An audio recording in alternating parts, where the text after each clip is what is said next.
My name is Ed Nardi, Chair of the Natural Resources Commission, and I am calling this public meeting to order at 7 p.m. Tonight's NRC meeting will be a hybrid in-person and Zoom meeting. We have a microphone set up on the commission table and plans to be projected through the TV monitor. If you are presenting via Zoom, please turn on your audio and microphone when it is time for you to speak. Following the presentation by the petitioner and questions from the commission, members of the public will have the opportunity to ask questions and provide public comment. Please identify yourself with name and address for the record.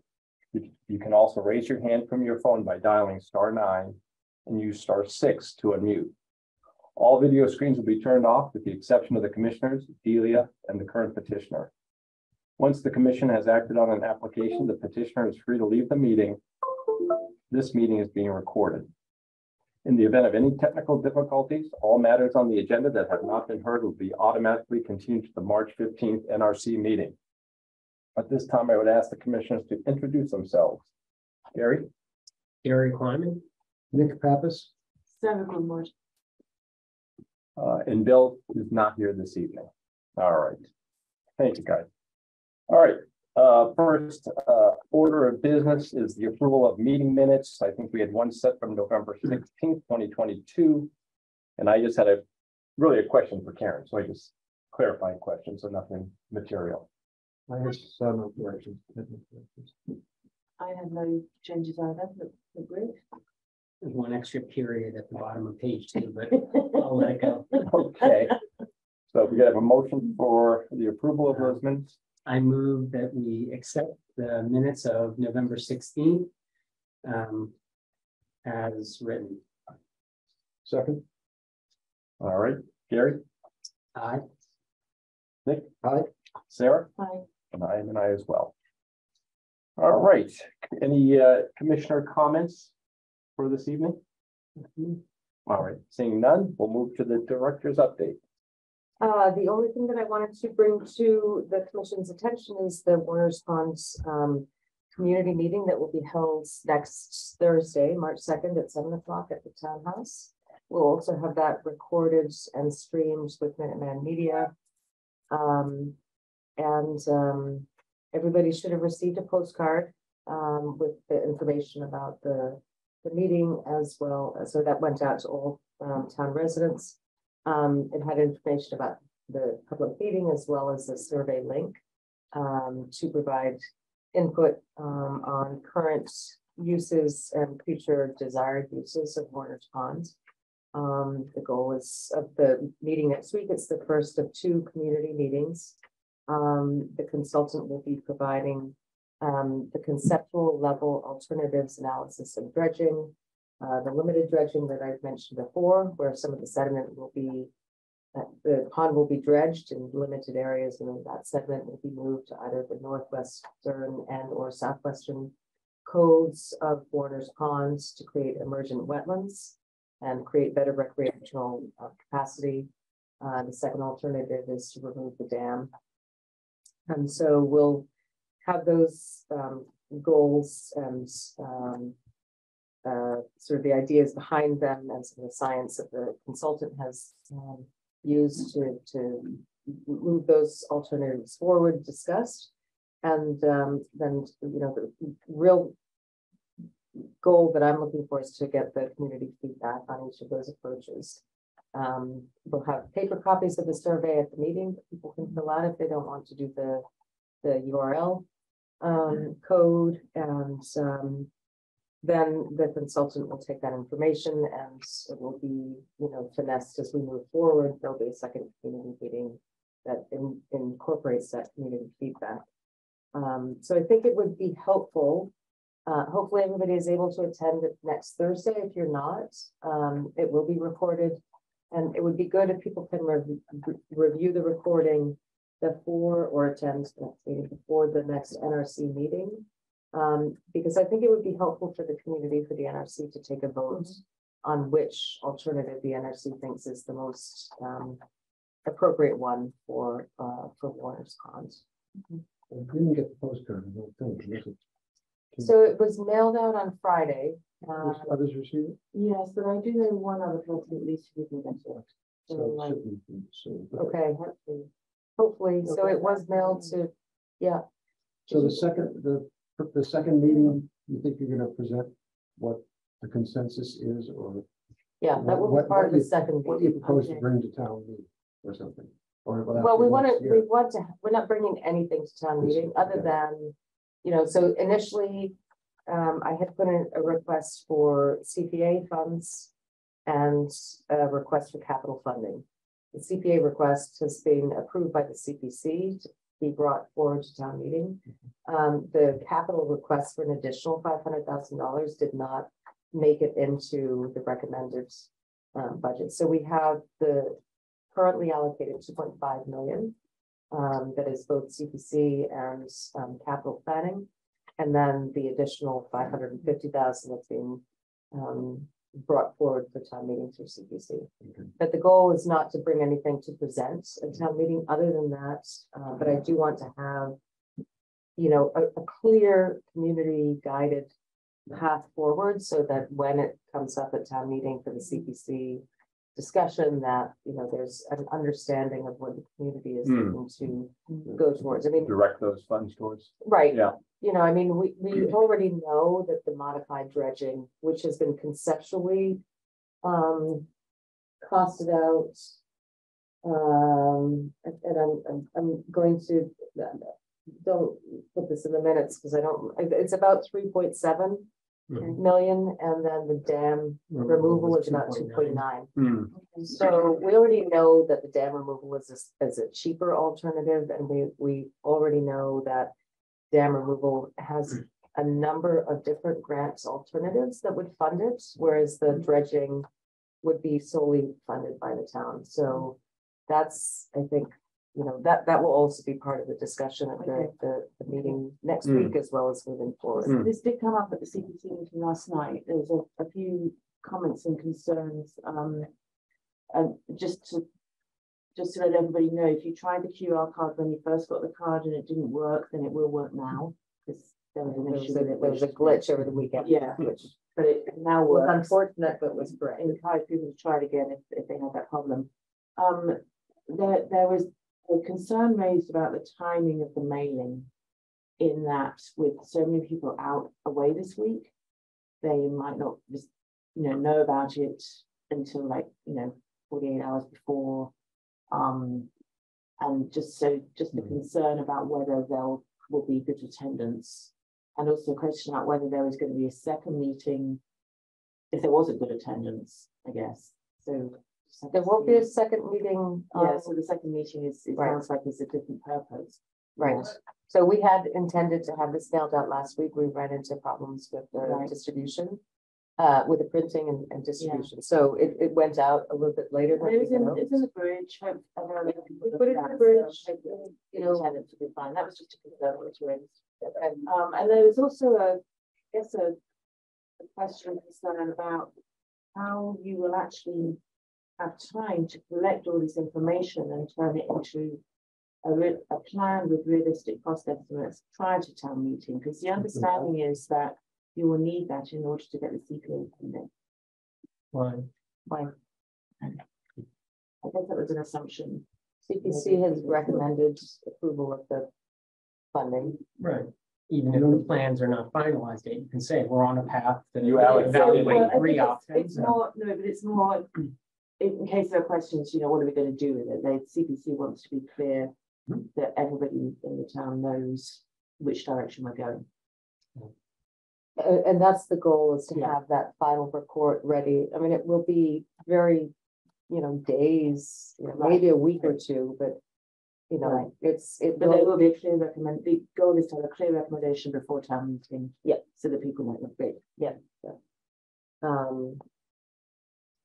And I had not anticipated or hoped for the mailing to go out, the day of the beginning of school vacation week or the Saturday before that, but that is, it can't be helped. We're trying to, we're on a very fast track with moving this. We have the consultant on board in December, and we're trying to get all of this completed by. Well, it sounds like you've already got a good feel for the cost estimates anyway, so that's Conceptually. yeah.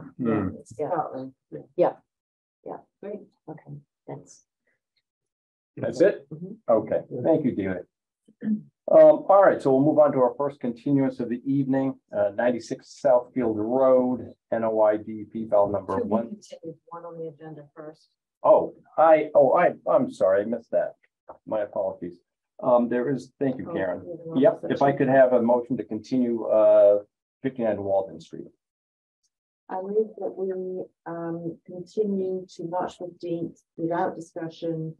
A notice of intent for 59 Walden Street, DEP file number 1371618. Second. All right, and the vote, Gary? Aye. Nick? Aye. Sarah? Aye. And I am an aye as well. All right, now on to our first continuance of the evening, 96 Southfield Road, DEP file number 137-1626. Good evening. Good evening. How are you? Well, thanks for the record. I'm Matt Second from EMS Property Holdings. And Nathaniel's also here from Stamps Game McNary. Yep, hi everyone. I'm here online. Nathaniel Cataldo with Stamps Game McNary. Thank you. All right, I think this one's pretty straightforward on that. All right, I think I'm looking for some additional detailing on the invasives and whatnot, right? And that was provided, Delia? Yes. Yeah, it was pretty good. Right up on, it was a note on the plan, right? There's some notes and Yeah. I met with some of my subcontractors on the site to get some of their thoughts, and I had an opportunity to speak with Bert too, and we shared some ideas that helped collaborate on probably the best way to remove the invasives and some of the trees that are in that area also. Yep, that's what it seems like. Any of the commissioners have any questions? Okay. Any public comment regarding this application? All right, seeing none, I think we do have a order of conditions. So I move that we close the hearing and issue an order of conditions for 96 Southfield, the NOI DEP file 1371626, with findings A, B, and C, standard conditions 1 through 20, and special conditions 21 through 53. We have a second. Second. Thank you, Nick. We'll take the vote. Gary? Aye. Nick? Aye. Sarah? Aye. And I am an aye as well. Thank you. Good luck with the project. Thank you. I'd Thank like you. to thank the commission for their help in guiding us through and DOE staff to get this done in the proper way. You Thank bet. Good luck. All right. Thank you, Thanks Gary. everyone also. Thank you, Nathaniel. All right, let's see, moving on to our next continuance, 141 Comerford Road. This is DEP file number 137-1535. Was it Paul from Stamsky? Yeah, hey Paul, how are you? Good. How you doing, everyone? Hi, this is John Jamesopoulos. I've got a short prepared statement just to refresh everyone's memory of where we are with this project. It's an approved plan. Good evening, commissioners. And it's an approved plan, and we are shortening a very long driveway from that existing plan. We're adding a garage on the location of the approved driveway while remaining within the original limits of work and not increasing the impervious area on the site, and no trees are being removed. The plan before you is showing all the trees removed on the plan from 2020 with a comprehensive chart, and also included in that chart were some additional trees that had been removed in 2021 that were approved. And those trees were also replaced 1-to-1. So the replacements are all now on the mitigation plan as well. So we've consolidated all the information that's occurred over those two tree cuttings and replacement. The plantings are now charted on the plan by wetland zone, as well as demarcated on the wetland mitigation by area. And the approved detailed mitigation plan shows 153 shrubs and trees being planted in about 1,300 square feet of mitigation areas 1 and 2. So about one planting every 85 square feet. The current work zone is close to the house for the garage construction and between the house and the pool for the porch addition. We have 5 trees that are located within 25 feet of the working area. Those are going to be have been properly protected and will be shown on the plan. 3 are on the plan, 2 additional ones will be added to the plan. We also have 3 geothermal wells that are closed loop, so no groundwater is being used at all at any time. There are no trees that will need to be disturbed. There's adequate access for the drilling rig with the prior removal and grading to get to the boreholes that are shown on the plan. And the boreholes are located here, one, because they remain within the disturbed area, and because of state and town requirements. And so the drilling rig will be backed up that prior driveway that has been leveled out. And no other equipment is planned to access this part of the site after the drilling is complete. Once approval has been received from the Board of Health, there's a permit and also from the commission. All of the grading has been done with on-site material. The earlier rough grading was seeded and stabilized and noted in Art Allen, who's also here and can speak to this, from June of 2022. And that was prepared with seeding in early spring of 2021. We anticipate the same success again to reseed this area, probably as soon as the drill rig is off-site. And we would expect it to have the same success at that time. And Art Allen can speak to this or answer any questions regarding this. Paul is here to answer any questions, as is Art, and I open to the commissioners for their questions. Thank you. Paul, did you have anything to add, or? No, I think John covered it for the most part. I mean, really all I want to highlight is just since last time we added the phenol markers, we have more specific planting locations. I mean, those are the 2 biggest things. So I think John covered the remainder. Okay, thank you, Paul. Let's see. Just wanted to clarify something. One of the staff notes here was that we discussed last time was additional erosion controls, around the proposed retaining wall and cistern. But I understand that work has been completed now. Is that correct? The erosion controls are in place from the original approved site. We never removed them. And cisterns on that side of the house that have been moved to the north west side of the property next to the pool there, there's adequate erosion controls currently in place to protect. Okay, got it. Thank you. And I think you said based on the geothermal wells, no additional trees have to come down, no additional trees have to be protected. There's good access for the rig to come in and drill those holes. So that kind of closes out I assume, the geothermal discussion, unless other commissioners of the public have any comments on that. Well, trees don't have to be taken down, but do any trees need to be protected? Does that work? Yes. We do have 3 trees marked on the plan just south of the disturbed area. There's one by the driveway. There's one in the middle by the garage, and there's one. I'm sorry, Paul, do you want to share a plan? Because those we don't have those on this plan. Oh, it's on this one. I can share a plan, but I think the trees we're talking about I think we have the same plan. So John, correct me if I'm wrong, please, but the trees we're talking about that are shown with protection is this one here to the left of the driveway as you approach the house, one in this area, sort of next to the garage, or the proposed garage, I should say, and then another 10-inch oak over here. And then these are the 3 proposed geothermal wells. So all these wells are within the area that had initially been approved for the driveway back a few years ago. Yeah. So no additional trees need to be taken out to accommodate the wells.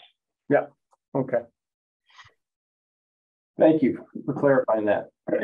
When you're drilling the well, where are the tailings going? You have digging a trench for the tailings? So we received an email from the project manager describing the work, and basically what he's described is that once the rig is backed up into position for the topmost borehole, the hydraulic stabilizers for the rig level the rig, and then the drilling boom is raised to the vertical position. They do have a mini excavator that will create a berm around the back of the drilling rig to contain any material that comes out of the well. And that will be regraded to a rough grade once they're done with that borehole, and move on to the next one down the hill until all three are drilled.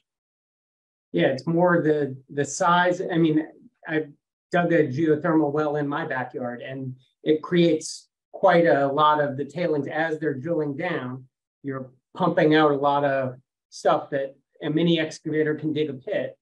But I just want to make sure that's going to be contained, and you've got that 10-inch oak that's not that far away. So, And there are other trees that are not on this plan that there were two other, correct, Delia. There were two other trees between the two in the middle, that 10-inch oak and then the 18-inch oak, I believe it is, if I recall correctly. There are two trees. There's a 21-inch pine that sits a little farther down, and an additional oak.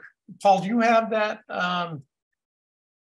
email that I sent you that showed the in that email that showed that where the approximate location of those? If you'd like, we are going to locate them on the plan. That's one of the pieces. They'll all be protected. And one of the important points of all of those trees are essentially downgrade. So the drilling rig will and the excavator will not be going off the graded driveway to access the site. And so if they were to leave the graded area, it would be catastrophic. The only reason they would do that is if they fell off the hill and rolled into the trees.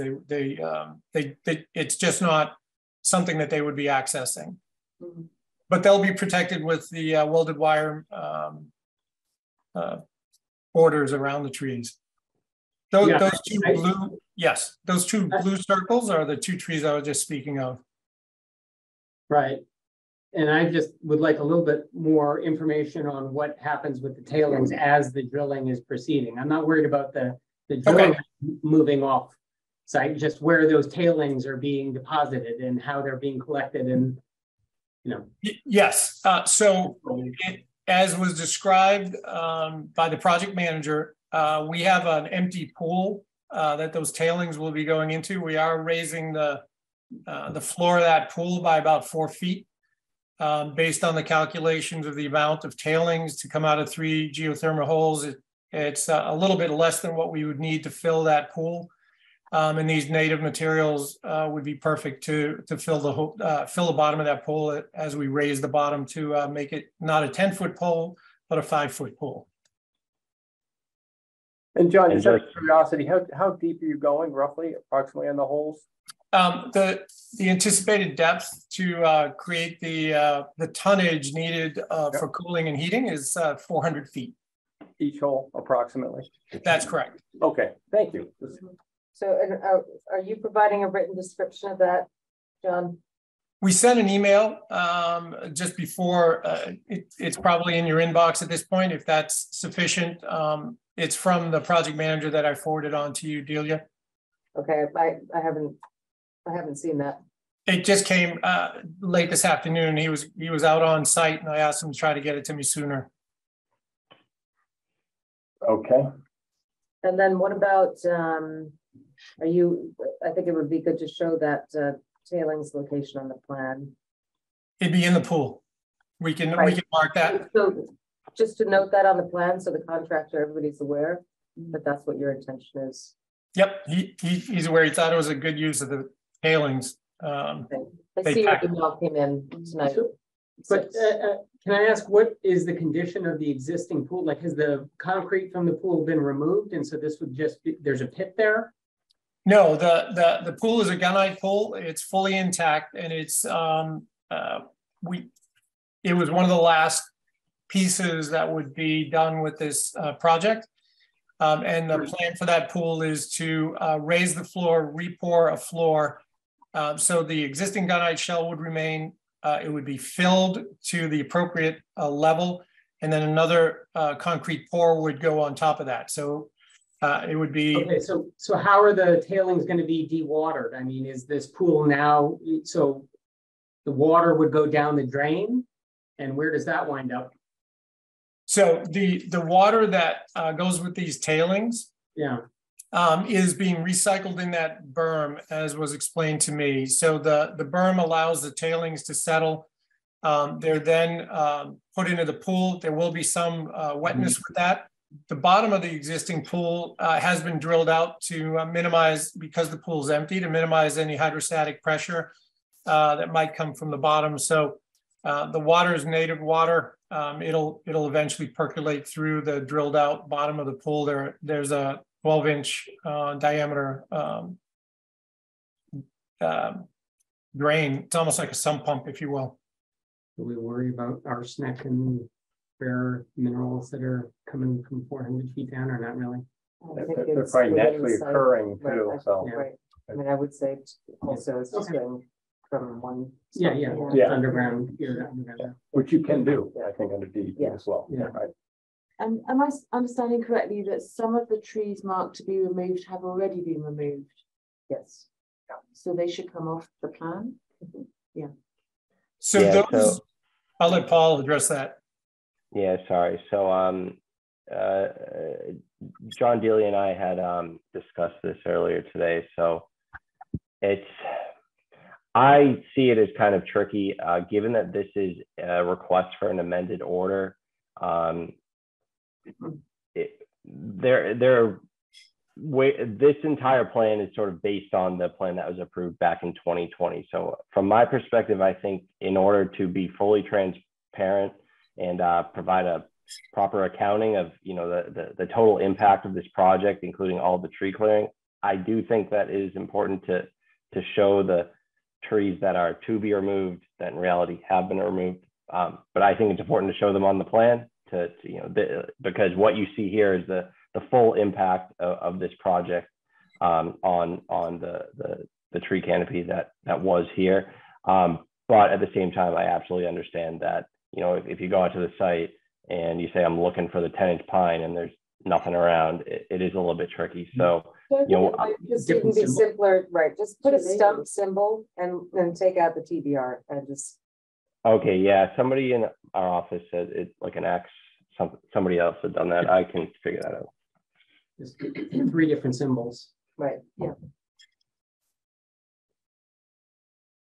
Okay, So does the commission want to see any demarcation at the bottom of the graded slope where the driveway, the formerly approved driveway, and all those trees that have been removed, where the drill rig will now go to put in its geothermal wells? Do you want to see some sort of erosion control barrier or something that, or a snow fence or something that demarcates the limit for where so the drill rig is? I mean, I think it's pretty clear. yeah. Well, Just based on the, although the only question I have is that, depending on the size of the drill rig, those outriggers yeah, can spread pretty well, yeah. right? For stability purposes. I'm just not sure if a driveway width is going to handle the, again, I don't From my know. perspective, as long as the tree protection is noted and we have detail on how the tailings are going to be dealt with, Mhm. then I think we're good. If, Okay. Yeah. as long So- as it's detailed how How the tailings will get disposed of. Right, so yeah, hopefully both your the dewatering and the disposal method. submittal that came in this evening, John, hopefully addresses that. Yes, I think the one part that's not noted on that is the instructions that I've given the project manager that the tailings are to be deposited into the deep end of the pool. And I can have him amend that, or I can send you an email that describes that along with his information. I think it needs to be noted on the plan, and somehow it would be best coming from the person who's doing the work, so that if there's any special considerations that they need to consider, that's incorporated. was one of the things. I think the last thing, Delia, was the issue of the sand finish, if you will, that we've seen in a couple of photographs. And the question is just, what's the end state of those areas, right? You're not going to leave them as sand, I wouldn't think. So it's just going to loam and do something with them. Just wanted to get a final disposition of those areas. Sure. I'll let Art describe the details, but in general, what we did in 2021, once the original rough grading occurred, was a reseeding of that area. It grew back quite lush. It is the native soil that is there. And, we expect the same success using that same process. There was no loaming done. It was just using the native cover and the native soil and with appropriate seeding. And I'll let Art describe that. Okay, so the idea is that you will replant those areas. Yes, and that's in the detailed mitigation plan that the temporary disturbance areas will be reseeded. We have a mitigation plan for the mitigation areas, but are these areas these are not part of the mitigation. So I'm just wondering, what is the planting? Yes, it does describe the temporary disturbance area, Okay. as well as the separate mitigation areas. Okay. Yeah. I would like to hear from Art Allen on the success of planting in sand. I don't believe it's going to be successful. Right. Art Allen from Ecotech, wetland and soil scientist. I've been consulting and monitoring on this project since actually my first site visit was back in January of 2021 before the project started. And then I visited the site last summer, June 30th of 2022, after the site had been graded from the first round and seeded and stabilized. And basically they had used just, the mixed top and subsoil that they had regraded out. They had raked in seed and fertilizer. And as noted in my report and documented with photographs, that was fully vegetated with the grass and seed mix. And it had been, the cover had been fully established by the time I saw it in June of last year. I would expect that same, John plans to use that same approach, and I would expect that same result if they do that same approach in the spring of this year, that they will have that similar success. They did not, import any topsoil to the site that last time, and they had very good success with the revegetation of the site, as noted in my photographs. So in essence, you're reusing some of the topsoil on site to prep that. But you're not proposing to do it here, or am I just wanted to clarify? I think it would just be a good idea to bring in 4 inches, 6 inches, 8 inches, whatever it is, of some, good topsoil, and just have really good medium for getting good stabilization in a quick fashion. And again, they didn't need it last time, and basically the burden's on them to stabilize the site. I mean, I'll be looking at it, in the mid to later spring, and if there's any problem with if they want to accept the burden, then can we just put on a condition that we'll check to make sure the soil is stabilized after a period of time? I'm going to review what was. I'll go back out and see what it's hard to know what is, right. But what it's looking like now, because we're in the middle of winter. So. But didn't Art say that they did use some of the existing soil on site to cover the other area and then plant seed mix and rake it in? So we just generally want to see when soils are, when you have a subsoil of sand, which is not a good growing medium. Right. There's something that is brought in to assist with that. Yeah. That's not necessarily a fertilizer. It's something that's like a good loam. Yeah. Yeah. And then there's other options too. I mean, if they if they weren't to have the same success that they had last year, I mean, I don't they know why can- we're chasing it out. Yeah. Rather than just sitting on the plan to approve. Yeah. Just move Yeah. forward. Yeah, well, it certainly would make, I guess everybody's, at least our lives easier if it was just detailed in a simple way with some additional loam and then whatever the plantings are, hopefully they're in keeping. So, but I guess as you know, the burden's on you. So dealing, if you want to go out and when you have time, take a look in the spring, early spring or something, I don't. In I terms mean, of, I'd rather not have to chase it out. Yeah, I'd yeah. rather have it on a plan as we do for every Yeah. applicant that comes forward. And we want to see a, appropriate planting plan right, with, the appropriate preparation. preparation and Yep. plantings and what have you, so that we're not sort of having to do a lot of chasing on the backside of the permit. Yep. This is time to get the Joe, if I may, finesse. Yep, go ahead, John. we've handled everything responsibly. We haven't had to be chased for anything, and I would expect that Delia would agree with that statement. And And we don't plan on being chased for anything.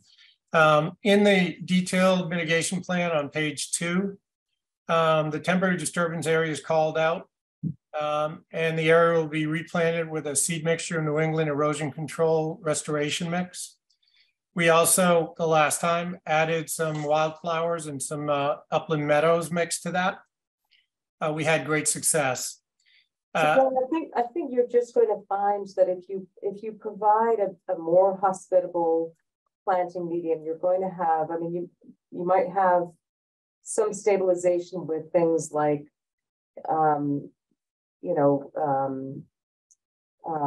blue stem or something that can do fine in sands, but you will have more variety and you will have a better diversity and more stability if you have, especially on the slopes, where you have a better planting medium that will allow more things in that New England's, conservation mix to establish. So it is a standard detail that is on all the planting plans, and stabilization plans that come in front of the commission. And I just think it's, I'm kind of surprised that we're having this much conversation about a very small 4 item. to 6 inches. Yeah. Well, I'd like to suggest that it is a costly item for the amount of area that we're describing. I'd also like to look at the success that we had the last time. It was not part of the original, requirements. So to us, it's a new burden that is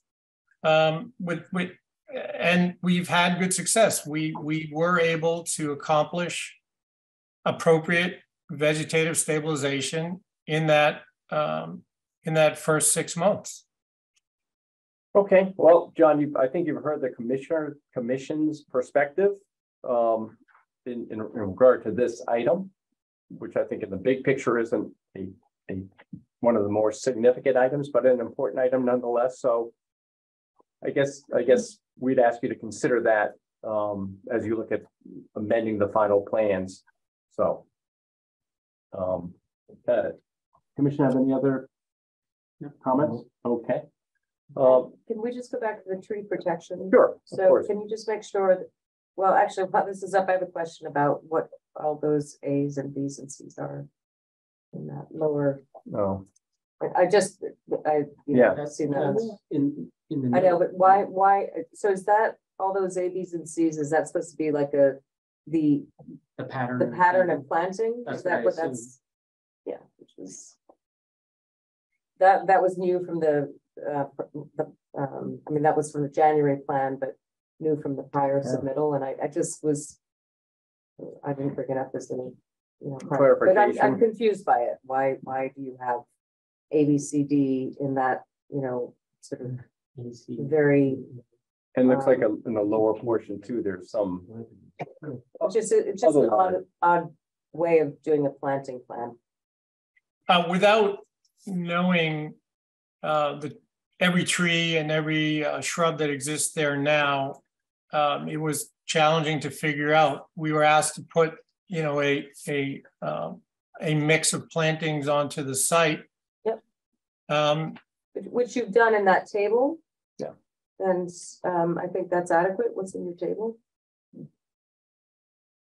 okay, and so am I to we would remove those from the actual mitigation areas and just rely on the table? Yeah.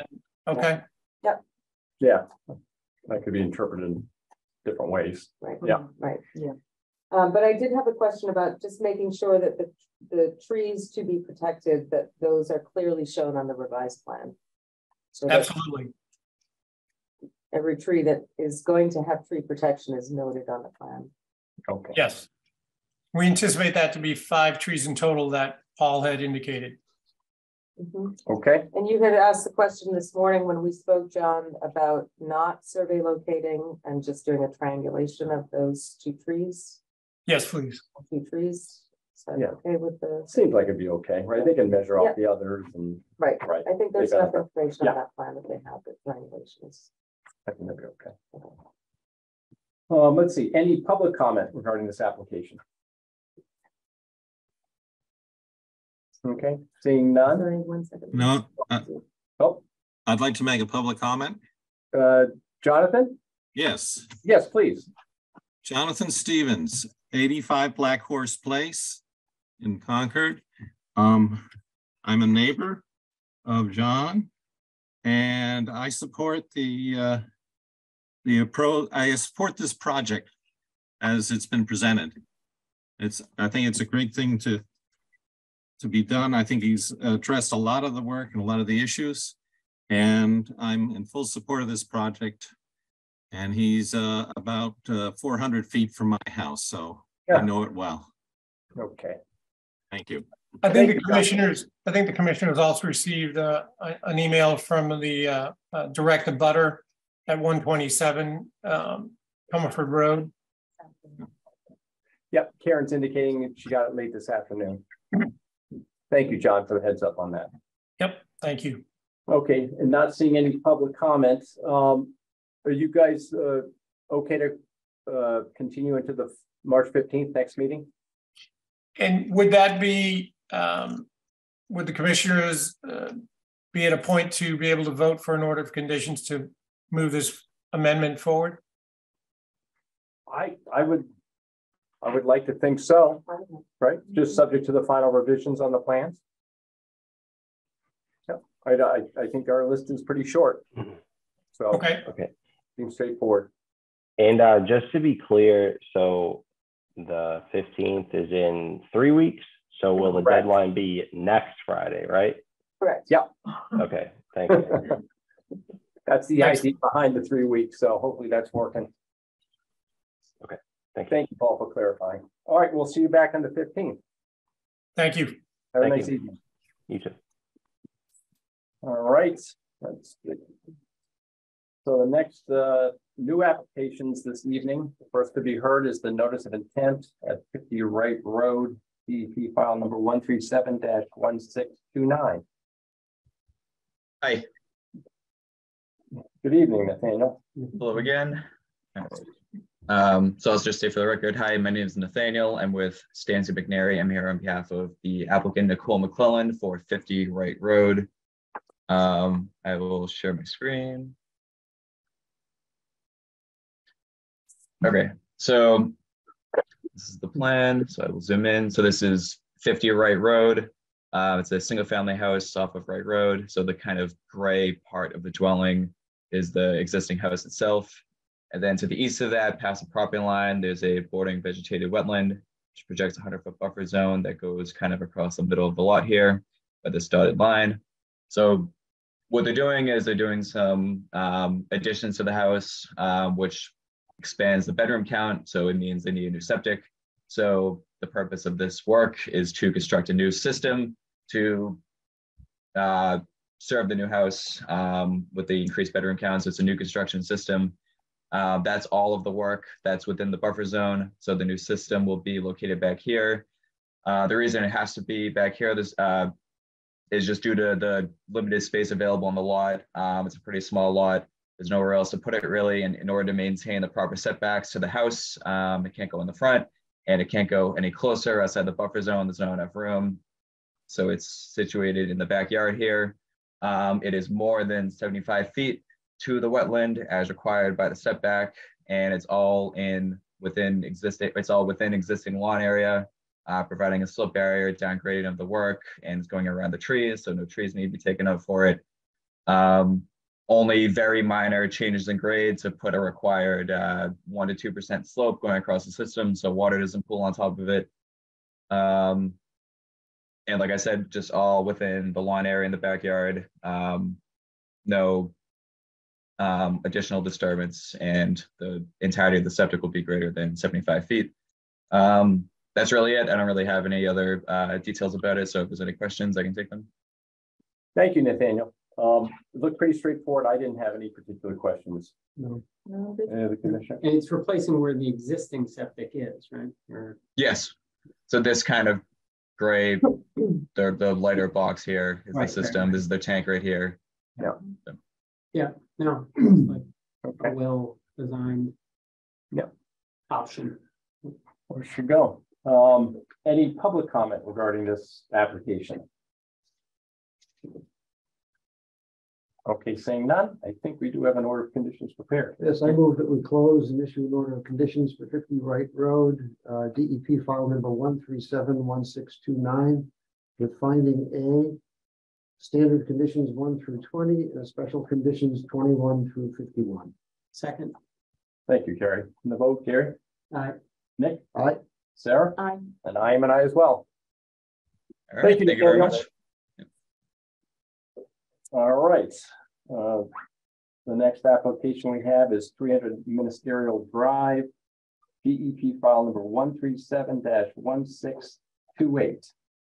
Hi, that's me again. Not going anywhere right now. Keep it rolling. All right, yeah, that's right. Okay, so I'll just say my name again if I'm supposed to, but hey, I am Nathaniel. I'm with Sancy McNary. I'm here on behalf of the applicants, Andrew Rosenshine and Jen Cody. This is the plan at 300 Ministerial Drive. Share it. Okay, so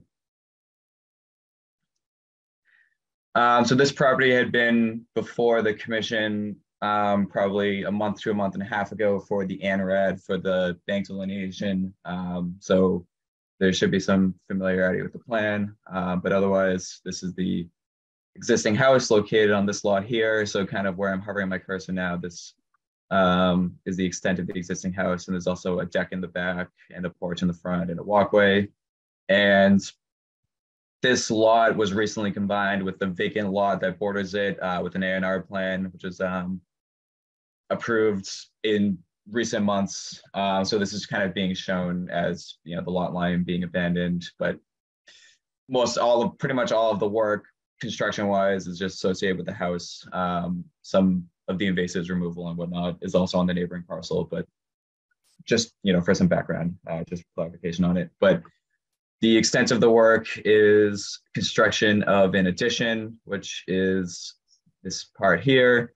So it's an attached garage that faces the front. So there's also a new driveway proposed, and the deck to the rear, which trying to hover over it. I'll try to use color in the future, but this is the extent of the deck, which is partially within the 50-foot buffer zone, which is,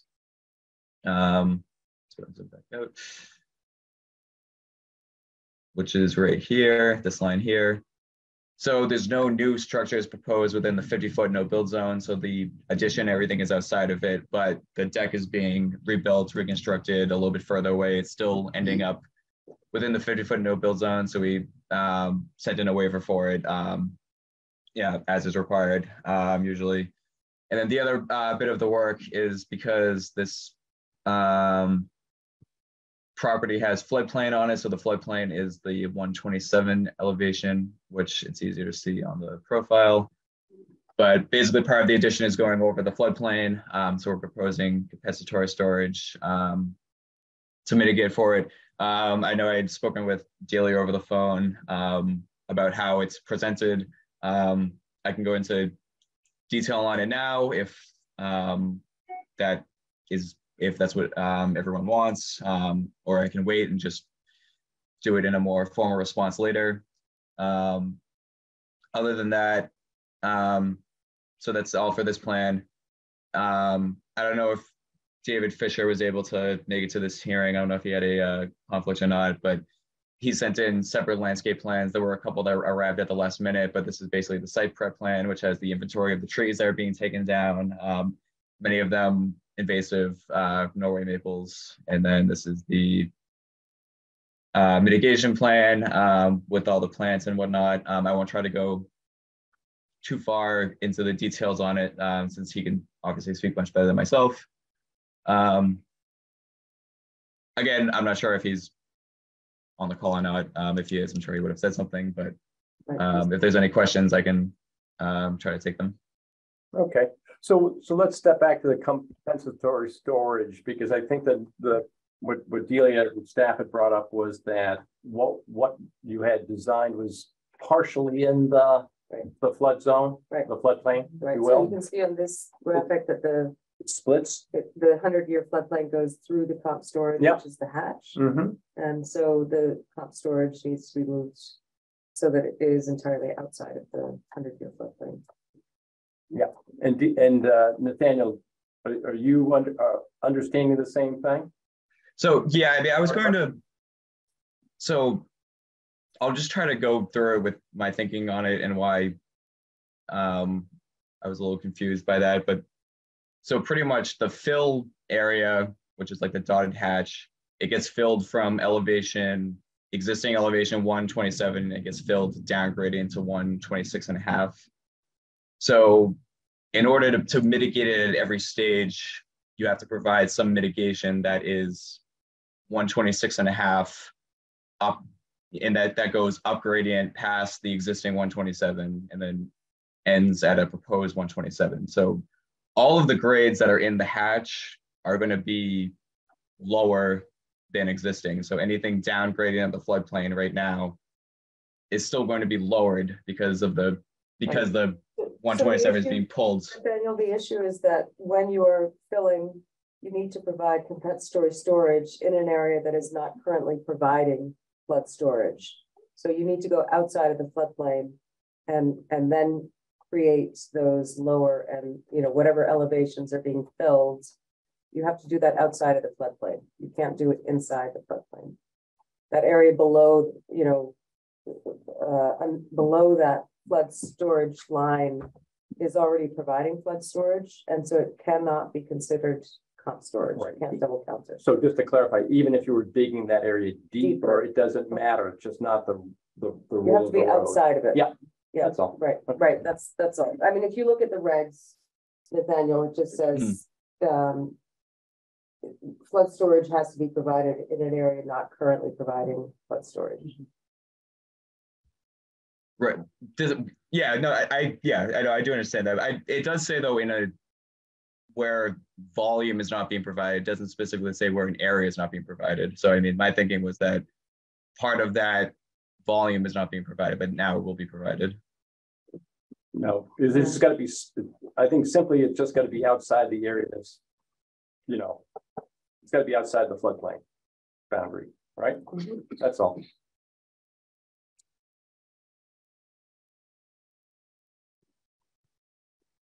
Are you good with that, Nathaniel? No, yep, I understand it. Okay, good. Just wanted to clarify, that's all. All right, let's see. And I guess the other discussion you bring up is just the determination of whether that's a perennial or stream intermittent or stream. intermittent. So, and I mentioned that, Nathaniel, when we spoke, that the stream is, there was no RAD that was, or there was an ANRAD that was submitted. It didn't request confirmation of whether or not that was an intermittent or perennial stream. The burden of proof is on the commission to determine that. So we're evaluating that right now. Yep, sorry. Just to determine whether or not, the watershed size is large enough that it would be considered a perennial stream. So once we have that information, we'll relay that, and it will just mean that if it is a perennial stream, that there's additional calculations that will need to be provided just to confirm that, it's under the 5,000 and 10%, which I think given the configuration, I think yep, should be fine. And Delia, you also note that as we will continue, that CPW is going to review the floodplain calculations, but are Yes. they going to review them to They will Given review the- them once we get the okay, revised. I was just gonna calcs, say, you're gonna wait for the revised calcs. Okay, all right. And then there was one issue about a 10-inch twin Norway maple, that Oh, yeah. ideally should be included in the invasive removal plan. Yes. Nathaniel. Which I don't think I mentioned Nathaniel when we spoke. Thanks. No, I don't think so, no. Is No. it easily identifiable on the plan or? Yes, it should be pretty straightforward. So that was. There's a 10-inch twin Norway on the plans. If you have trouble, let's see, can you make that plan a little larger? This was a note that Bert had identified. Oh, twin 10-inch. Right there, yeah. Yeah. Good. Okay, yep. Thank you. And Delia, you let them know about soils and stockpiling and Yep. all that should be shown. Okay. All right, just some cleanup. Yep. Any further comments from the commission? No. All right, any public comments regarding this application? Yep. No. All right. So Nathaniel, assume we'll continue to the 15th of March. Yep. All right, and as soon as you can get those in, I guess I'll go to CPW and they'll do an analysis. Yep, and then next Friday for the, yep. All right, Alrighty. thank you. Oh, All right, thank you very much. David Fisher is just coming in now. Ah. I think we're We're moving on. Yeah. Right, okay. Thank you. We'll see you next Yep. meeting. All right, thanks. All right, our next application this evening is let's see, 33 West Circle. That's DEP file number 137-162X. I guess are we still waiting for it? I believe we're still waiting. for that. yeah, okay, fair enough. All right.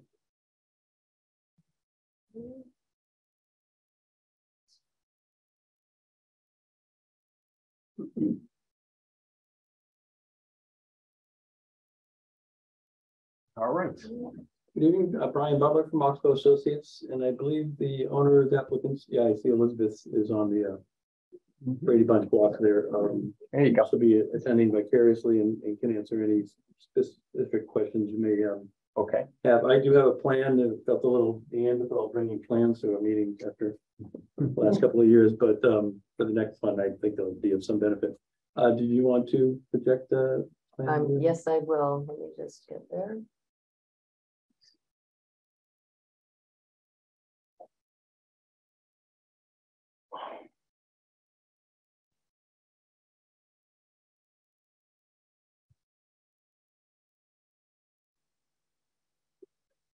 Okay, the floor is yours. This is 33 West Circle. It's at the end of a cul-de-sac. Well, West Circle is a cul-de-sac. This is the subject of a septic system repair, 2008 or thereabouts, under a notice of intent. We reflagged the wetlands in November of last year. The wetlands are on the west. It's kind of groundwater breakout. On the west side, it's a moderately steep slope, and water just emanates from the sandy soils there and joins the floodplain swamp to the north of the site there. So the house and lawn and amenities are all kind of perched on a knoll of sand, a natural knoll of sand wash material, with a fairly steep slope down to the wetlands, at least in the north, and less so on the west side. There was historically a deck and a concrete shed on the, yeah, thank you if you could submit. And would you mind centering the Yeah, get Yeah, I know. takes a minute. take your time and there was so the existing dwelling is a focal point here. To the left or west of that, there's a existing concrete shed, which is the floor elevation is at ground level on the south side, and then it drops off. So there's a head height concrete shed with a wood joist floor, wood joist roof. Yeah, right there. There was a deck that encompassed the entire western side. It came all the way out to the corner of the home. That's been removed. I assume it was in disrepair and needed to be removed. And the plans currently is to replace that in part with a porch, with a roof porch that'll be living space. It'll go. I spoke to Delia or emailed Delia. I misspoke in the narrative that the shed was going to be removed. It'll actually be retained underneath. So there's no change in numbers or dynamics. So I didn't redraft the narrative, but essentially this concrete shed will stay there for storage of lawn, lawn amenities or lawn mowers, that sort of thing.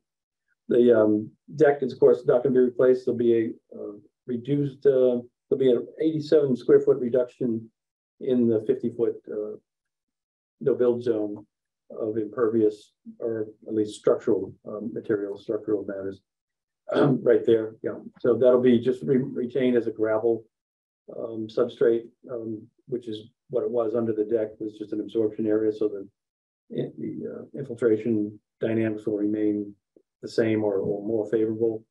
And there'll be a gabled roof on over the porch, the additional living space. We propose in the narrative or in the plan, I think we specified 12-inch wattles, about 85 linear feet of 12-inch straw wattles. But given that on a couple of projects we've been involved with, the ability to get 12-inch wattle stock seems pretty tenuous at this moment. I'd ask that we could use 6 or 12. There's not going to be a lot of soil displacement here. The grades, once you get near the wetland, are steep, but the grades in the vicinity of the project are not particularly severe. So we'd ask for a small relief on that. We could just use a 9-inch. Yeah, 9-inch wattle. I'm assuming we can get those or the 12. Other than that, there's not, Elizabeth, if I'm missing any salient features of the project that I've overlooked, if you could weigh in, but I think I covered it unless the commission has any questions. And myself or Elizabeth are happy to try to answer them. Hello, this is Elizabeth Eichelhart. Brian, I think that you summarized it very well. Thank you. We did include a waiver request for the 25 and 50. There is, as you can see, the 25-foot is the first dash green line that bisects or intersects. Thank you, Delia. Right there, and then for perspective, the 50 goes through the house, so it covers most of the house. So there's already existing structures there. There won't be any real reduction in structure or impervious in the 25-foot. There will be a 87 square foot reduction out in the 25 to 50 foot. Okay. I think on balance, it's a fairly benign or slightly positive. But the distance, so. sorry, just the distance to the wetland, is it the same? Yes, the minimum distance is the same as 19 feet or thereabouts. Not with the overhang. The overhang complicates itself. Yeah, 17 feet, I'm sorry. That we didn't have architectural drawings. We don't know if there'll be. Jeff, the engineer, Jeff Burley, added that as based on his experience, but we didn't have an architectural plan that showed that. So it may not be. It's helpful to have because it does bring up that issue of, right, the 19 feet has to be to the closest point of the structure, including overhang. Yeah, Elizabeth, have we resolved whether we'll have an actual overhang in that direction? I'm going to turn this over to Milan to address. You're talking about the overhang on the wetland side or the northish side. Is that correct? Yes. It's really the western side, I think, is the closest. It's the longest. Yeah. Right. It won't the other project too. So. Yeah. It won't project further than the house elevation. So what would be helpful, what we asked to see on the plans and the minimum submittal requirements is the closest limits of the existing structure and the closest limits of the proposed. And we do have the 19 feet that's shown. The green line there? In the green line. So we do have that. But what it looks like is that overhang is going to project you to 17.5 feet in this orientation here. And then, what it does on this end, this will also increase the encroachment. So I think there's a few options. You can either eliminate the overhang so that you don't increase that encroachment, because it's the same as, if this were within a setback, zoning setback. Yeah. Roof overhangs count as the closest point of structure. So you can either eliminate the overhang, or you can just make bring the addition, 1.5 feet smaller, so that the overhang, if you want to keep that. Or whatever the overhang dimension is. Right, whatever that might be. Without an architect. What would you like us to provide? A plan and elevation section showing that area? I don't think, Elizabeth, a necessary architectural plan is necessary, just a warranty or guarantee that the outer limit of the structure in total will be within the 19-foot minimum offset.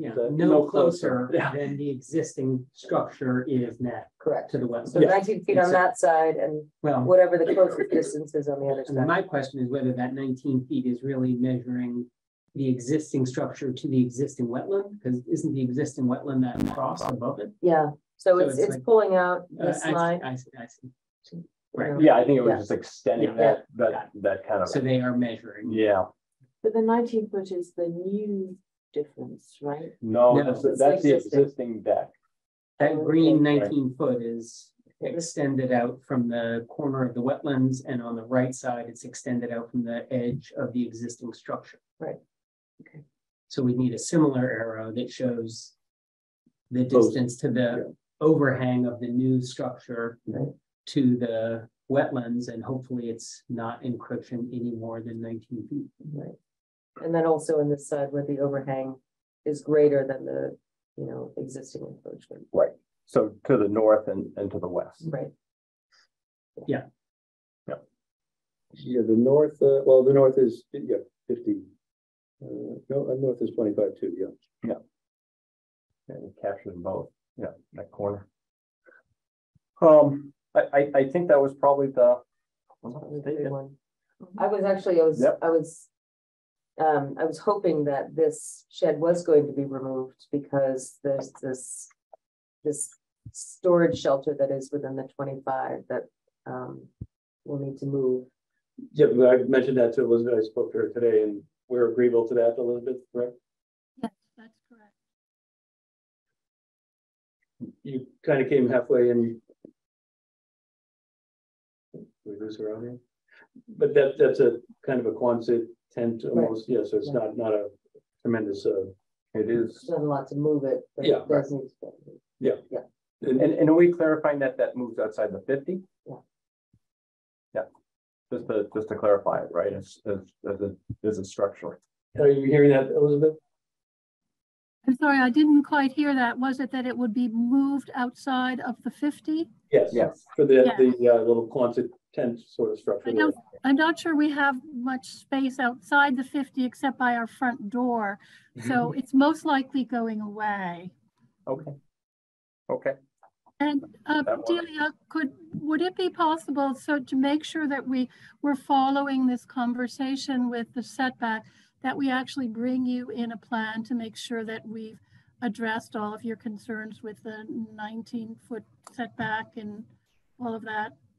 Can we do that? Yeah, we're still awaiting the file number, Elizabeth, so we'll, in the interim, or by a week from Friday, we'll get this resolved and get it to the commission. And hopefully that'll be, the next meeting will be. Right, and Elizabeth, if we have any questions on that, we'll certainly reach out, but I think you're in good hands with Brian. I think it's pretty clear what needs to happen, but you're welcome to bring a plan by and we can take a look at it. Yeah, and if you have a section of that end wall, that's probably more helpful. Yep. Okay, so we'll continue this 15th. March 15th. Okay, very good. Thank you very much. Okay, thank you all.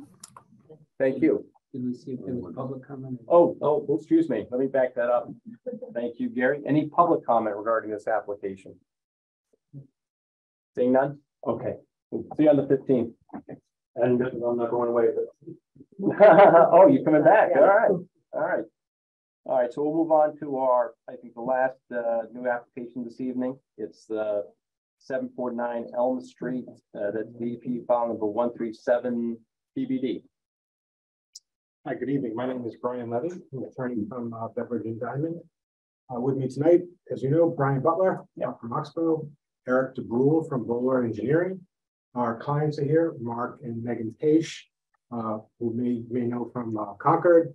They already own and operate several companies in Concord and in the Metro West area.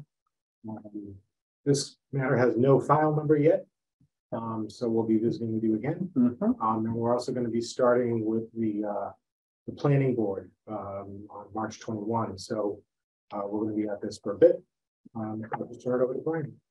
And this is an interesting project. It's pretty discreet, pretty benign in terms of the statutory interests. There's a lot of little details going on. That's why I marked up these. If I had forethought, I would have marked up the set we gave you. And then, but it didn't occur to me how the logistics. Yeah. So I may go back and forth just because what I've done. So we actually we have to use these because this is what the public yeah. But I mean, I may use this. I'll make a mnemonic item for myself. But on the cover sheet there, we could all use that help. On our cover sheets, you have the site locus. It's that tiny lot next to Paparazzi's. It's really a landmark for everybody. The Asian Gourmet. And the executive summary is that the Asian Gourmet restaurant, which was historically subject to, I think, 4 notices of intent, the most recent for the septic repair in about 2012, will be converted into a Dunkin's restaurant using the same building, much of the same infrastructure, but of course it'll be modernized and amenitized. And our impacts are virtually de minimis in terms of work in the resource area, with a slight reduction, almost immeasurable in the scale of things of impervious surface. Yep, we can start here. This is one, right? And we have a number of highlights on here that I'll try to cross-reference on here. That I tried to highlight the salient features. The entire site is adjacent to the Assabet River, by the way. The prior filings, some of them preceded the Rivers Protection Act, and the actual activity for the septic was beyond the riverfront area. We're just barely in it, where I think the work extends to about the 190 or 192 feet of the 200-foot riverfront area there. So nonetheless, we filed it as 1058 filing. Simply, if you're in, you're in. If we're not, you're not. But our net impact is, I believe, 55 square feet of repaving in the riverfront area. So pretty inconsequential, I think, in the scheme of things. There are 2 storm basins in the gray area, upper right and lower left, that will be retained. They'll be cleaned and back and sequestered, covered with a mesh during the construction, just so they don't end up silting in. I looked in one recently, and it was patent down to about 4 feet. The other one needs a good clean out, the one in the front corner. They will handle the majority of stormwater. There's a stormwater management report accompanying the notice of intent, and I assume if it hasn't, it will also go to the DPW in the course of the planning board filing. Other features on this sheet, we have a lot of sheets here. That's why I said it's a small discrete site, but it's got a lot going on, mostly in the minutia category. We have the perimeter fence out on the back side. While I'm on this sheet, I'll just try to cover as much as I can to avoid redundancy. Perimeter fence on the west and north will be replaced. That's the most proximate to any resource area. And what our intent is, we're not completely certain, but the posts are solid, the pressure treated posts are solid. The facing of the fence is a little wonky, so what I would expect would be retain the post and just replace the 4-foot all that fence. Picket. Not well. It doesn't have the spacing between it. The Stockade, yeah, stockade, okay, Yeah. yeah. It's just, you know, untreated or unpainted, stockade, and that'll be replaced. It's in kind without, I don't expect any real ground disturbance. On the west side, we have a set of stairs, I'm sorry, the west side of the building. Here we go. Those are kind of pressure treated wood now. Looking at them recently, if they had a little bit of ice or a little bit of wet even on them, they would be pretty treacherous. And they're degraded as well. That's a safety item. We plan to replace those and shade it or cover it with a roof, so the stairs will be more usable and accessible. In Go to the first condition plan. in the what Do condition? you want me to go to the proposed condition plan? Yeah, I mean, well, let me see. That's a smarter. Yeah, in terms of on the existing, I think we're good, but we have highlights there. We don't. The layout plan, we can probably skip, I think. I think C801 is a good. Yeah. Summary.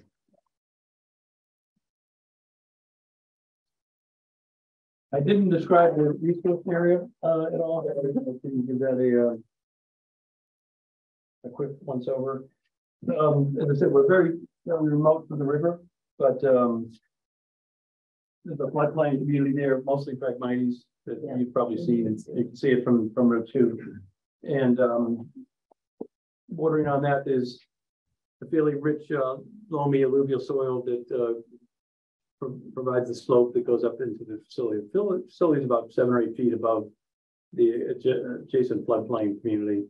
Floodplain is kind of a mix of Norway maples, some catalpa, some buckthorn, honeysuckle, and there's quite a bit of Japanese knotweed, and Phragmites with little patches of cattails and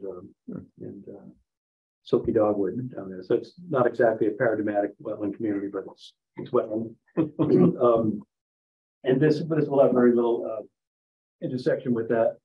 The one of the features of this project I wanted to mention is that right now this parking lot is able to drain at least in part directly to the buffer zone and over the wetlands. A few breaches. I don't have that sheet. 801? Oh, on here on the PDF. No, we'll have to make that amendment. Then we can probably use 701, I'm guessing.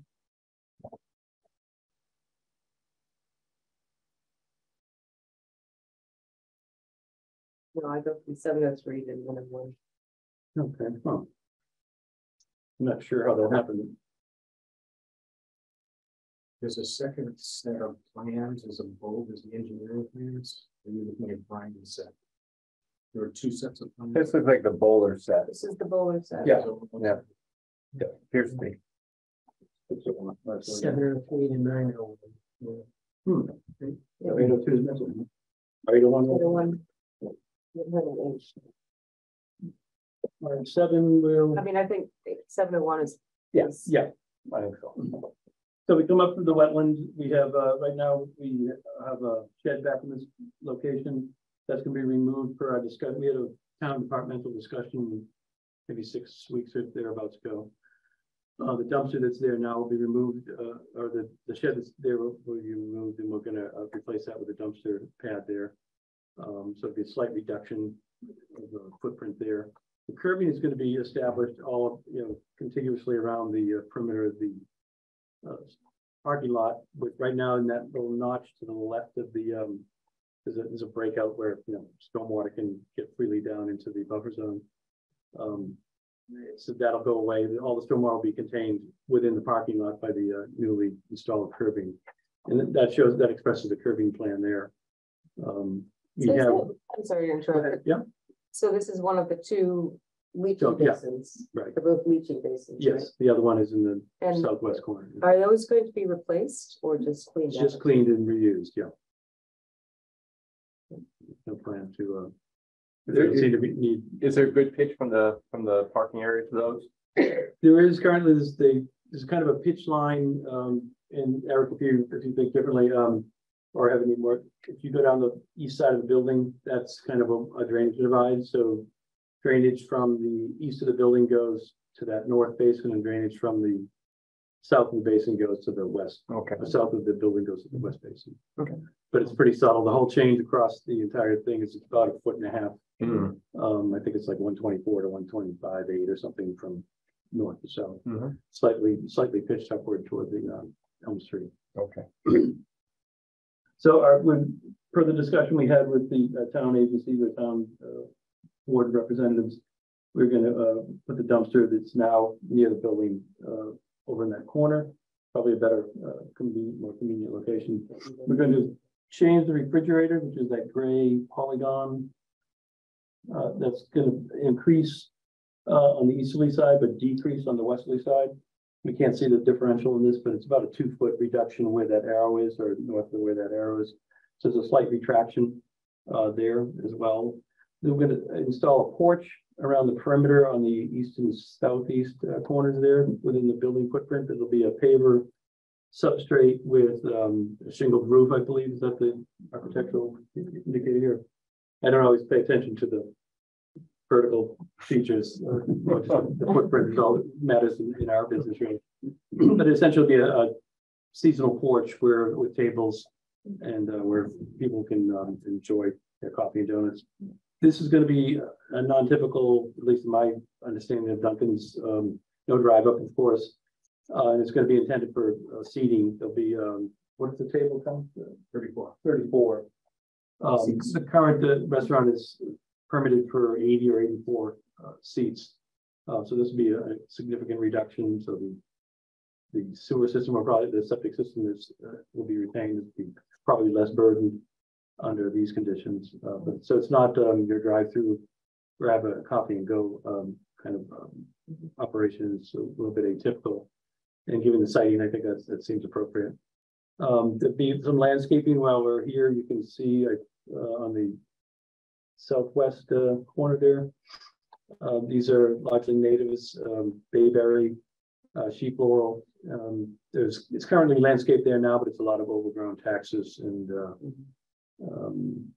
yews and flatleaf conifer and some boxwood.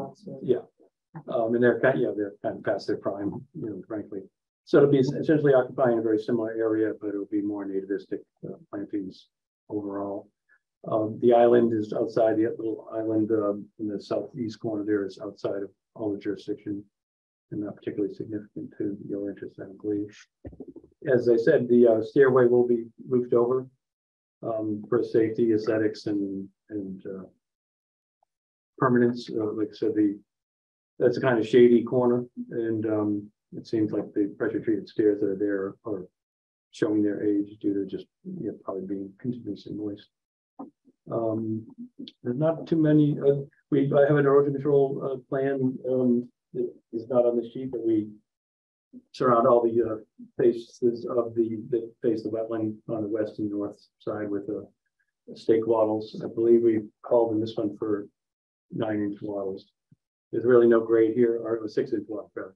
There's no grade to speak of across the site, and we're not going to be doing tremendous amount of soil disturbance. It's going to be mildew, which will be removed and replaced in kind, essentially, throughout. And the balance sheet here on impacts. Not particularly scintillating material here in terms of the pre and post. But we have about 9,000 square feet of repaving. That's essentially the entire paved area. In the riverfront, of course, as I said before, there's zero work in the inner 100-foot riparian zone and 55 square feet of repaving in the outer riparian zone. And that's over by the air conditioners for reference.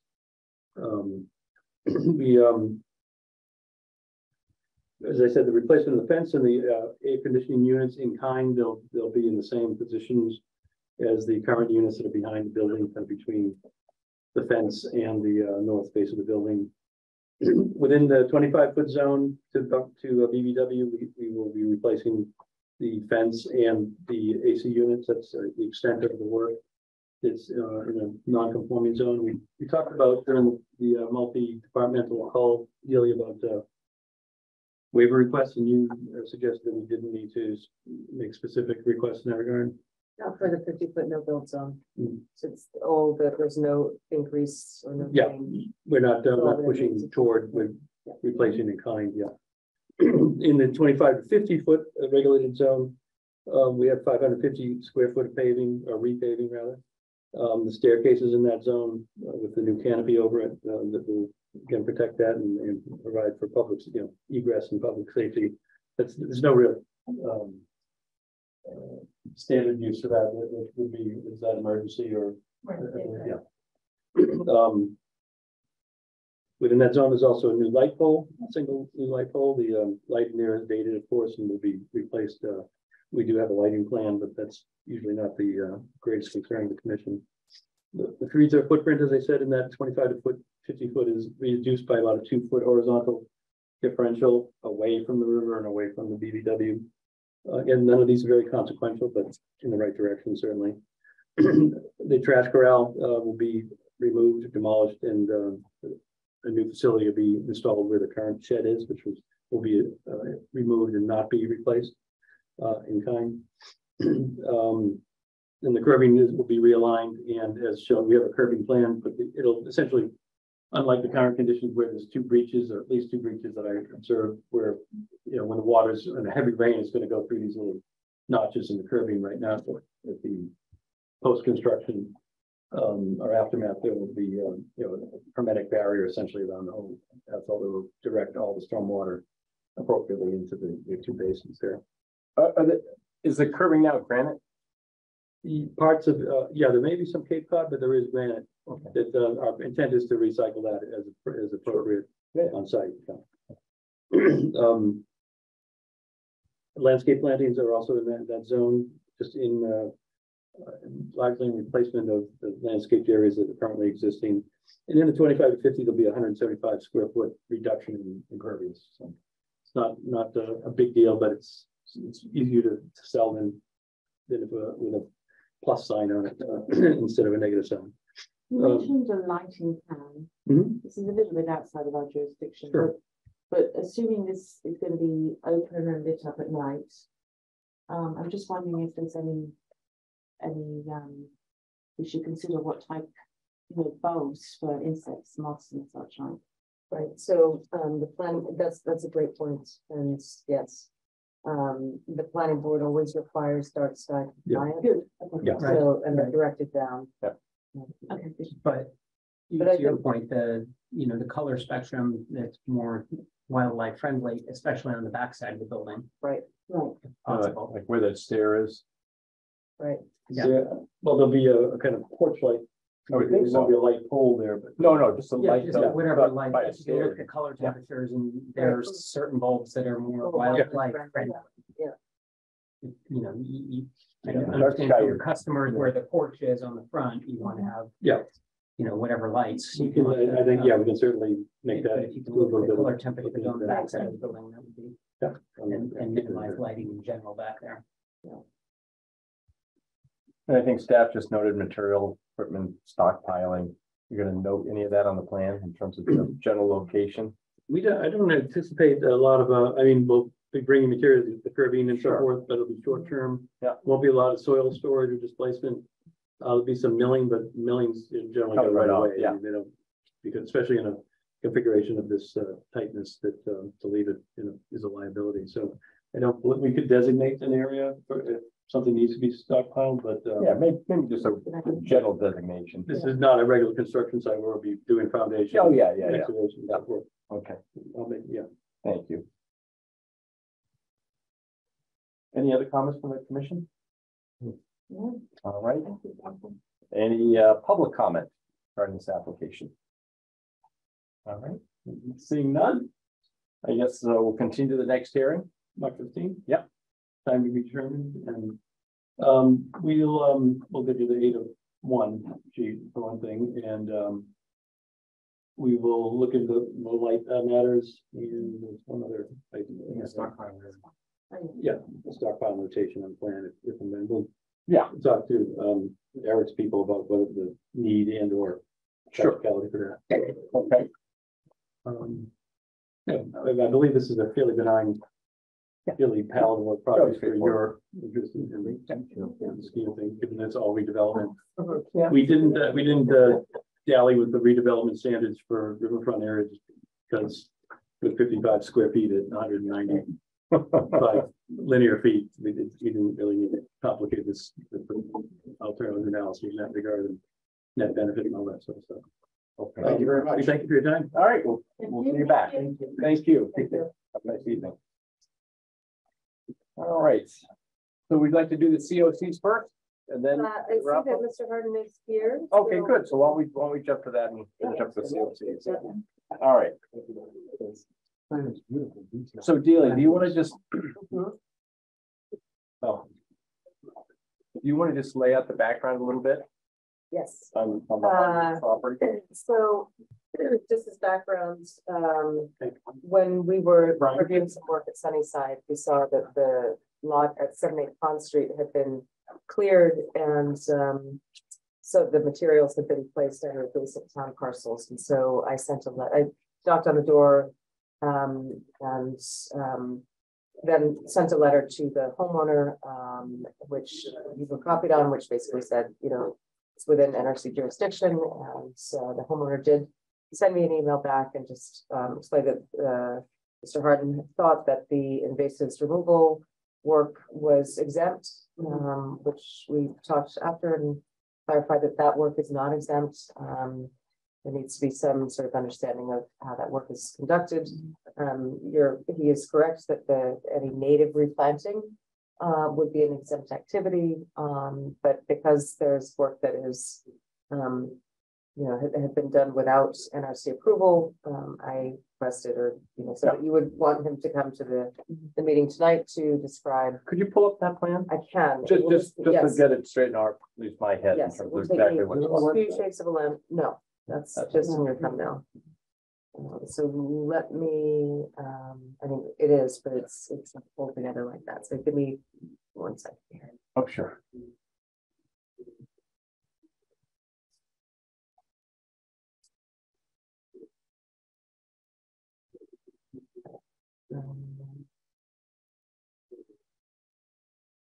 Hey, Delia, it's Scott here. I have the plan if you want me to pull it up, share it. Let me just bring this one up, which shows, so this is the, Okay, got it. Scott Harden purchased this property last August, I think it was August, as well as this parcel here.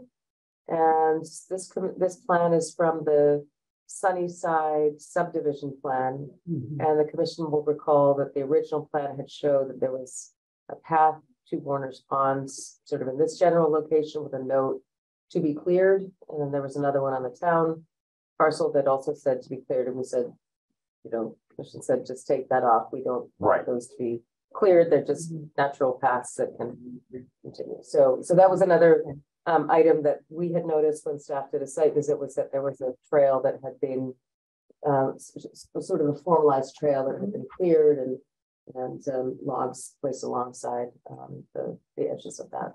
And that's on the town land? That is on the homeowner's property. Okay, the homeowner's property. Right. Okay, understood. And I can, there are, let's see. So this is some of the material. This shows the path here on the homeowner's parcel and some of the material that was placed on the town land, which when I spoke to the homeowner, he said he has removed that. We did talk about, activities on town land should get approval before they occur. Yeah. And one question I had for you, I think there's another picture on the other town land, right? That on the other side, that's town land as well? Yes. And is that where the sign is and a little bit of grass? So just out of curiosity, will that be maintained or is that going to kind of renaturalize? So that's a good question. So I had noted that in the violation letter, and the homeowner informed me, and I think this is accurate, that when Mark White did the water line, so Pond Street is here. The pavement ends here. It has since been, there's a water line that was installed in this unnamed private right-of-way to service the Sunnyside. And we have a sign that's probably right about maybe here. Yeah, that's right. And then the Sign says what? water response. Okay. Because it's water So farm, it's, you know. one of our property signs. Okay. And so I had noted in the violation letter that this had been on, this area within jurisdiction had been landscaped, cleaned up. And that was the developer. And when he did the water line, he then just loamed and seeded everything. Yeah. So it's, it's within the unnamed right of way. It is within jurisdiction. I don't think it's really anything material. The homeowner or whoever has rights to the right of way can choose to maintain it or not. I mean, obviously this Greenland is the NRC parcel. That's what we don't want to see, Right, it's gonna naturalize, but outside of that. Right. But I don't think we'd want to see that expanded, right? Correct. The grass area and that, right? It just looks. Right. Right, okay. Yeah. All right, just wanted to clarify that, that's all. Great, All right, yes. thank you. So Scott, if you would like to jump in, if you want to share plans, I can stop share here. And Scott, if we could Sure. just have your name and address for the record. Yeah, hi, everybody. My name is Scott Harden, and our address is 49 Pond Street. Thank you. Okay, I'm gonna see if I can get this to work. I usually use Teams. Okay, just 1 second. It's asking me to enter. I have to put permission in to allow it to share a file.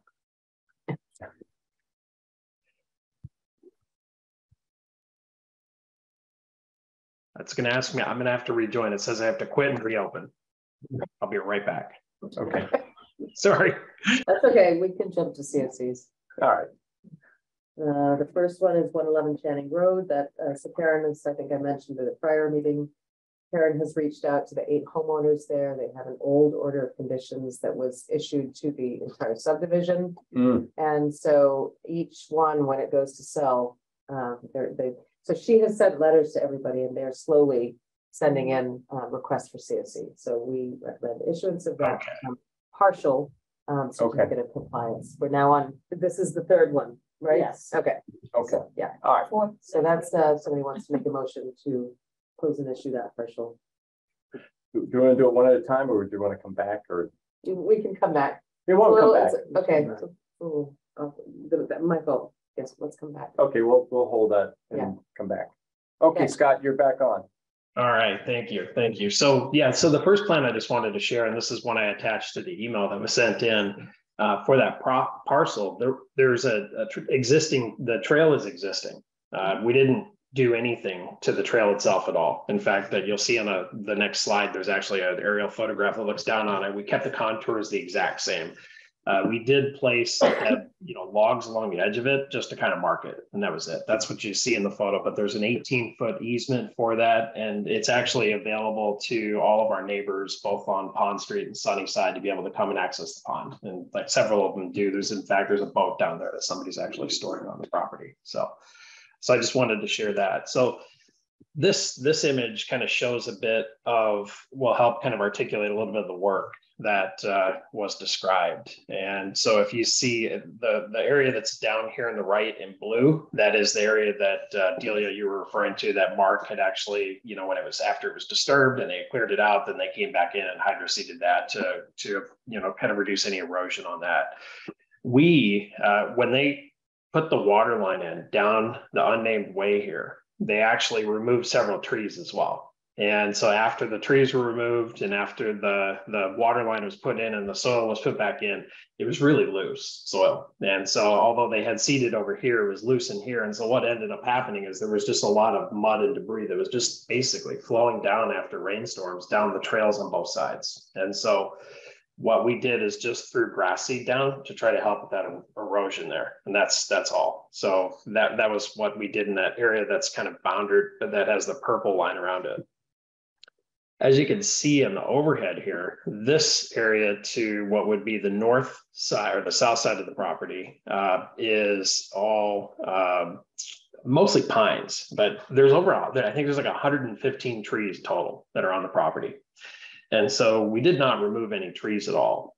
And you can see there's a large stand of them down closer to the water as well. The area that I actually did clearing of invasives is what is kind of illustrated here with this green line around the middle here. And it was mostly bittersweet that was in there.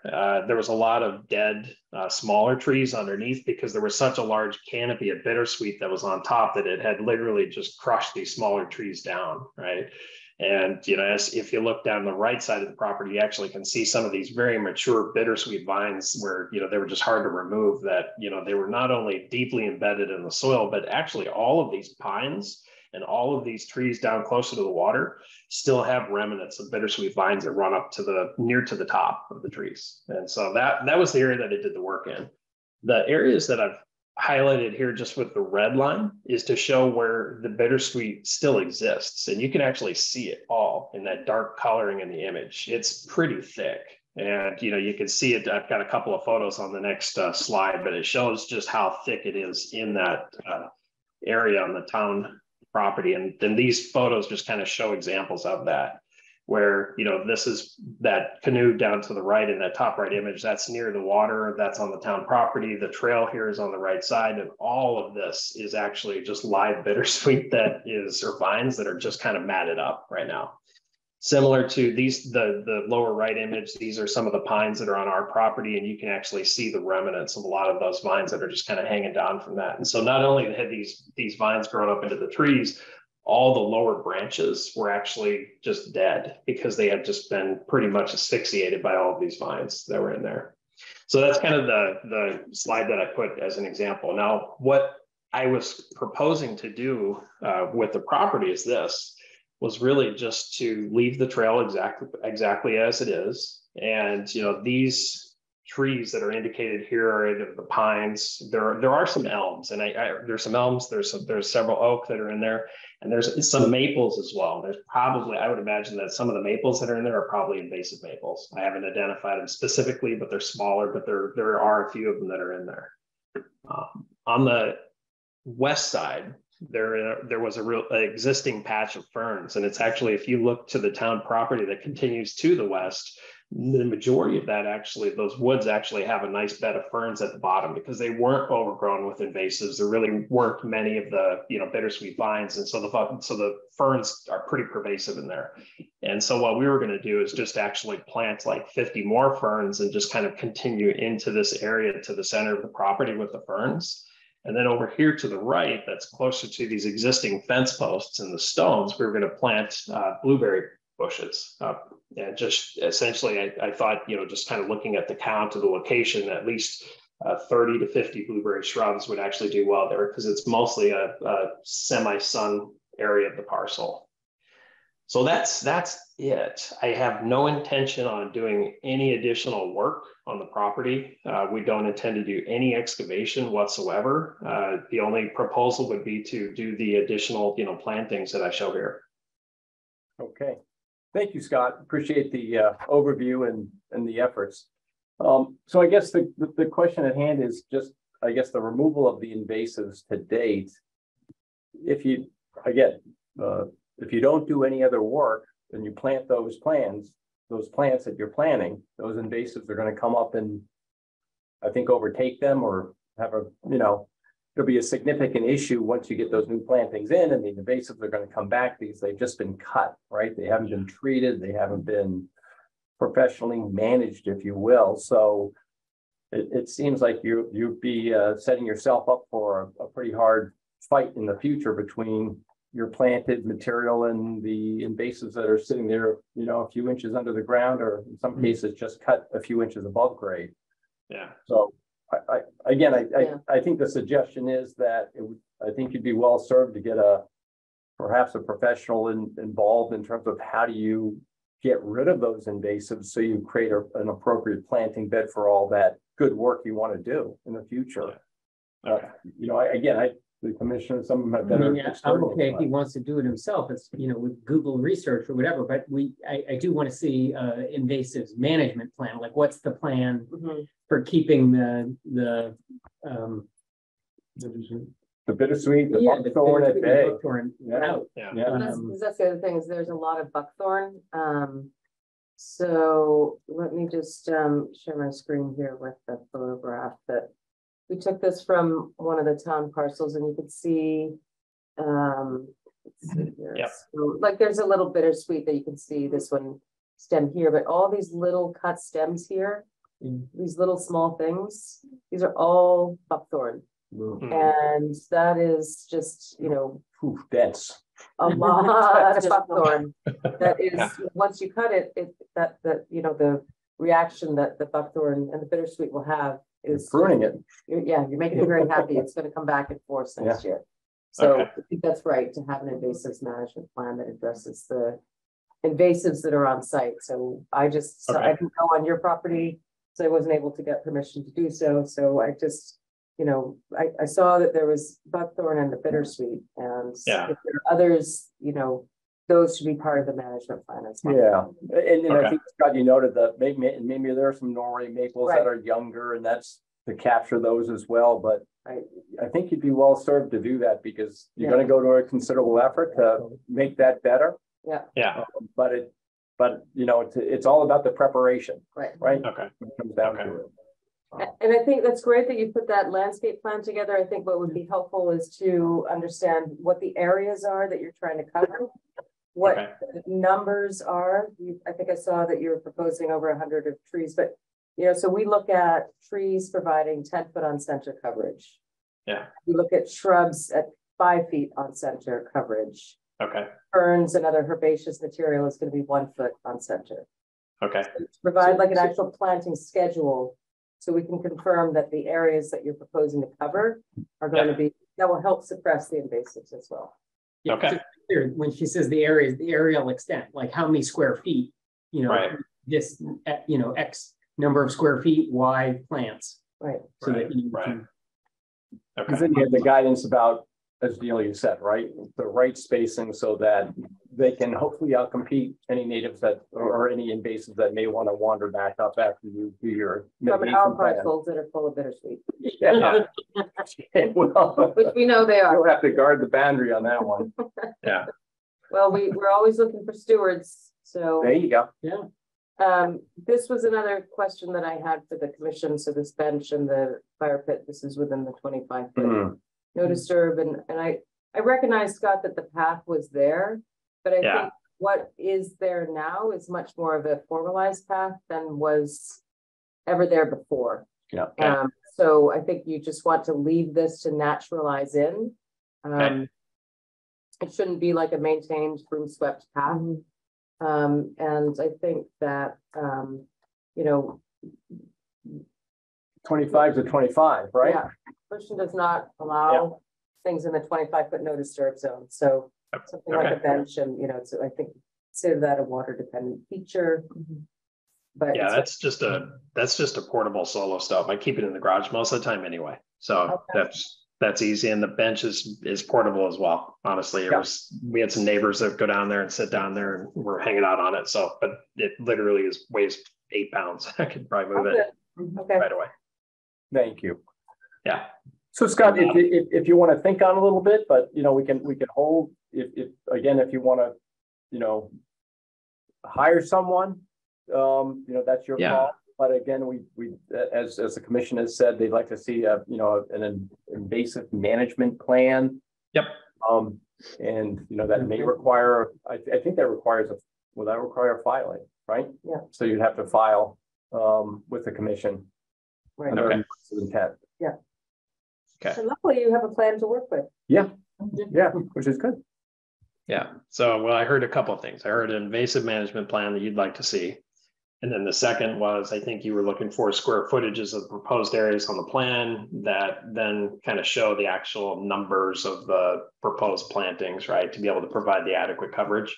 Okay, got it. And also, you know, like a planting schedule. So it gives the common name, the Latin name, the size. You know, it should be 2 gallon containers for shrubs. You know, 1 to 2, let's say. And then the numbers. The various counts of the plant material. Okay. Noted. When would you hope to see that? Whenever you can. Whenever you can get it, and no later than April 19th. There you go. Okay, There. that's a magic date. You know, yes, we like to have a date on the calendar so that it stays on everybody's radar. Okay, if that sounds date's good. not feasible, then let me know. No, it's feasible. Good. Okay, I think that is very clear. Great. Do you have any other questions or anything for me? Nope. No, I think we're good. On a violation, public comment on violation? Sure. Any public comment regarding this, regarding No. 7-8 Pond Street? Nope. There we go. All right, seeing none. Thank you, Scott. Okay, thanks, folks. Great, thank you very much. All right, dealer. Sorry about that. We'll go back to the COCs. I apologize. We've got number one done. One in. I know. I know. Okay, so that was 137315. Fabia's Construction. They're looking for a certificate of compliance. That was a new home construction, and it is selling, or it has sold. It's a partial because there's still some outstanding items that need to occur on that. There's some site cleanup. The markers need to be marked with the appropriate notations, and the site cleanup. So that would be a partial. And then the Lamonius Development Company. So 331 and 367 Fitchburg Turnpike. Those were two parcels that were carved out of 1861 Sudbury Road, which is the Nishotic Country Club. And if you recall, they received an order of conditions for the clubhouse reconstruction. They carved out those lots subsequent to the issuance of that order, and now the buyer of these two subdivided parcels has done a title search and said we need at least a partial because our lots are still attached to the lot. Really? Yeah. I mean, it's a pretty detailed title search. But anyway, so we're just recommending a partial for that. Okay. Just to. What happens with at the registry with the partial? So they will probably do a marginal reference onto these two parcels, 331 and 337. And then 1861 gets recorded just as a partial, and they still have to do their full certificate of compliance. They have not requested, 1861 hasn't requested it. So I don't even know if it would get attached to the mother lot parcel. I hope it just goes marginal reference to these two. Yeah, that's a good question. Yeah. Okay. So all three are partials? All three. Can you do them all together? Yep. And so you're not closing, right? You're just issuing a partial COC. Yeah. So then I move that we issue partial COCs for DEP file 137315, 111 Shannon Road, 137-1582, which is 11 Williams Road, and DEP file 137-1442, which is 331 and 367 Fitchburg Turnpike. Second. Thank you, Nick. And the vote, Gary. Aye. Nick. Aye. Sarah. Aye. And I am an aye as well. And with that, we are adjourned.